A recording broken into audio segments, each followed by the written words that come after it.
All right, welcome to The Explainer. Today we're cracking open a toolkit that's going to give you a new kind of power. We're talking about the power to not just win arguments, but to actually control them, to shape them, and ultimately to get what you want, all without ever having to raise your voice. So let's see how it works. You know, arguments are absolutely everywhere. We use them to justify, well, everything. From our greatest achievements to, as Homer so perfectly puts it, our, let's say, questionable taste in snacks. But here's the thing. Underneath all that chaos, there's a logic. There's an ancient art of persuasion that anyone, and I mean anyone, can learn to master. Oh, we've all been there, right? You're stuck in that frustrating loop, just talking past each other. Well, this is your way out.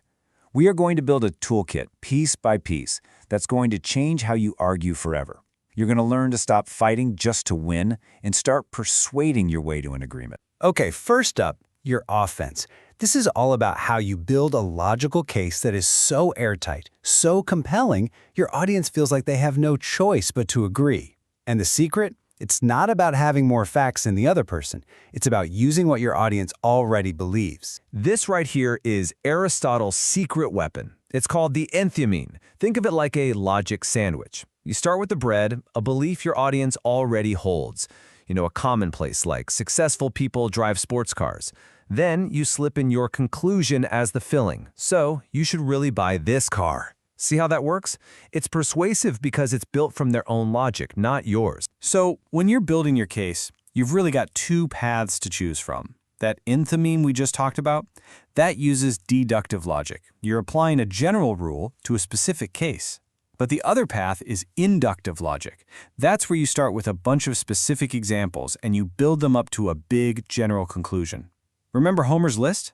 That's pure induction, using pudding cups and bendy straws to prove humanity's greatness. Okay, so you know how to build a case. Now, let's flip it and talk about your defense. This is all about spotting the bad logic, the cheap shots, and the manipulative tricks that can turn a productive conversation into a completely pointless fight. The first thing you've got to look for is a logical fallacy. Now, a fallacy isn't necessarily a lie, it's just bad logic. It's when the proof someone gives you doesn't actually connect to the conclusion they want you to believe.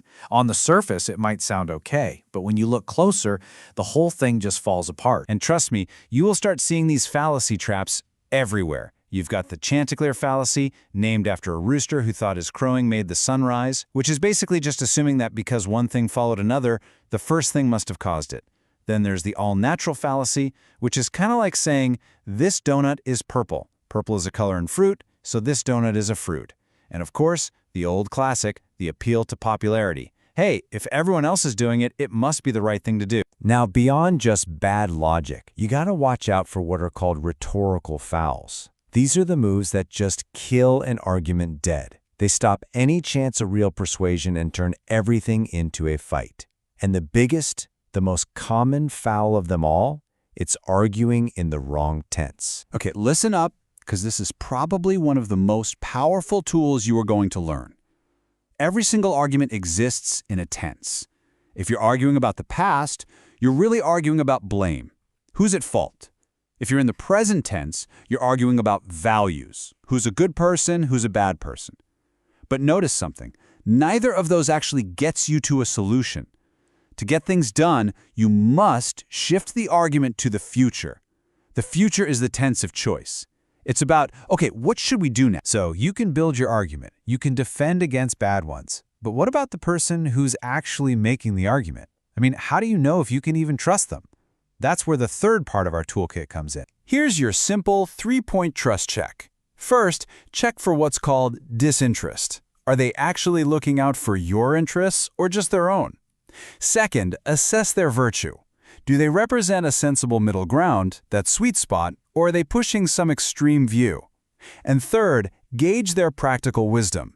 Do they have real hands-on experience? Do they have that, sussing ability to know what's really going on?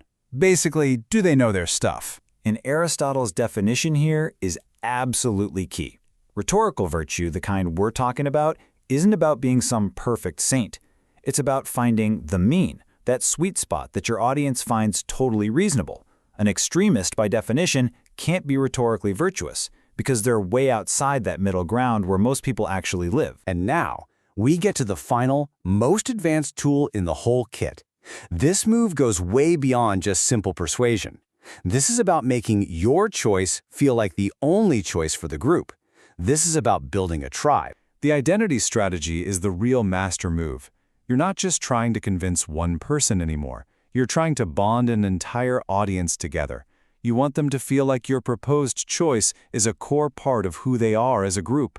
It makes agreeing with you feel like belonging and disagreeing feel like being left out. So, how do you pull that off?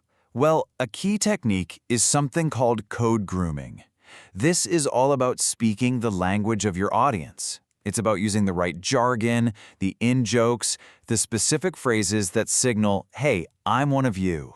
It builds instant trust and positions you as the group's natural leader. This quote is a really fascinating example of a kind of logic-free code grooming. By repeating these value-packed words and phrases over and over, a speaker can just bypass logical argument entirely and connect directly with an audience's identity. It makes them feel like they're all on the same team. It becomes less about making a point and more about just reinforcing that bond. So, there you have it. That's the toolkit. Let's do a quick final review of the 4 key pieces you can start using, well, today. So you've got your offensive playbook to build a really compelling case. You have your defensive shield to spot all those fallacies and fouls. You've got your player reading skills to judge who you can trust. And finally, the master move, building your tribe using identity and code. You are now equipped with an ancient art, totally modernized for today. So the real question is, what are you going to do with it? Are you going to build consensus? Find better solutions? Finally avoid those pointless fights? The tools are in your hands. Now go build something brilliant.